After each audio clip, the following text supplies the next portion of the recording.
C'est forcément, on en sait un peu plus tout d'abord par rapport à ce qui nous attendra dans 2 ans. Après pour nous ça reste quand même assez difficile à juger, à jauger parce que c'est quand même dans 2 ans et on est venu ici aujourd'hui pour se préparer pour l'Afrique du Sud. Mais ce qui est sûr c'est qu'on sait maintenant et on a averti qu'on aura l'occasion de rencontrer 2 adversaires qu'on connaît particulièrement et 2 adversaires qui sont assez coriaces à l'équipe de France. Donc tant mieux, mais c'est toujours difficile de se projeter d'ici 2 ans.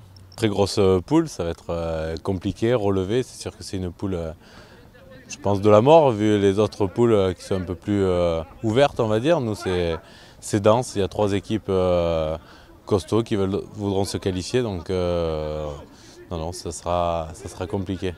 C'est une grosse poule, mais après, dans une Coupe du Monde, tous les matchs sont compliqués. On sait que ça allait être très dur, que ça va être très dur surtout. Et voilà, on va se préparer en conséquence. Je pense qu'il nous reste 2 ans pour bien bosser. Et il nous reste 2 ans pour se préparer, prendre de la confiance et essayer de gagner le plus de matchs possible pour arriver prêt pour cette Coupe du Monde. Mais dans tous les cas, n'importe quelle équipe qu'on jouera durant cette Coupe du Monde, les matchs vont être compliqués, donc autant s'y préparer au maximum. C'est vrai que c'est pas la plus facile parce qu'on prend le plus gros des chapeaux 3, donc voilà, mais après ça sera compliqué. Ça aurait été compliqué avec une poule différente, donc voilà, il faut s'y préparer pour gagner le plus grand nombre de matchs. C'est un tirage oui, qui peut être compliqué, mais voilà, c'est à nous de progresser, de se mettre au niveau des meilleures nations pour pouvoir concurrencer tout le monde. Donc voilà, si on veut aller loin dans cette compétition, bien, il faut battre forcément les meilleurs et ça passera par les matchs de poule déjà qui seront compliqués, mais ça peut nous mettre aussi dans la compétition d'entrée.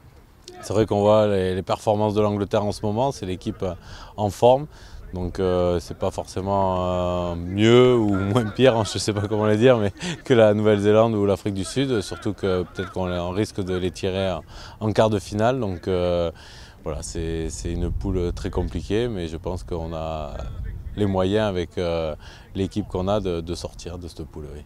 Forcément, il y aura un gros qui va tomber par rapport au fait que c'est souvent des équipes qui jouent dans les quarts de finale. Donc voilà, on se prépare en conséquence d'ici la Coupe du Monde. Mais ce qui est sûr, c'est que c'est des adversaires qui ont fait du mal à l'équipe de France et qu'on a l'habitude de rencontrer. Donc tant mieux, on aura de quoi se jauger avant la Coupe du Monde, sachant que pour l'Angleterre, on la jouera 2 fois dans le tournoi, donc une fois à la maison, une fois à Twickenham. Par contre, par rapport aux Argentins, on ne sait pas trop quand est-ce qu'on les rencontrera. Mais ce qui est sûr, c'est que ça sera compliqué. Mais comme toute Coupe du Monde, il n'y a pas de Coupe du Monde, je pense, plus facile qu'une autre, sachant qu'il y aura encore 2 équipes à tirer par rapport à l'Océanie et l'Amérique.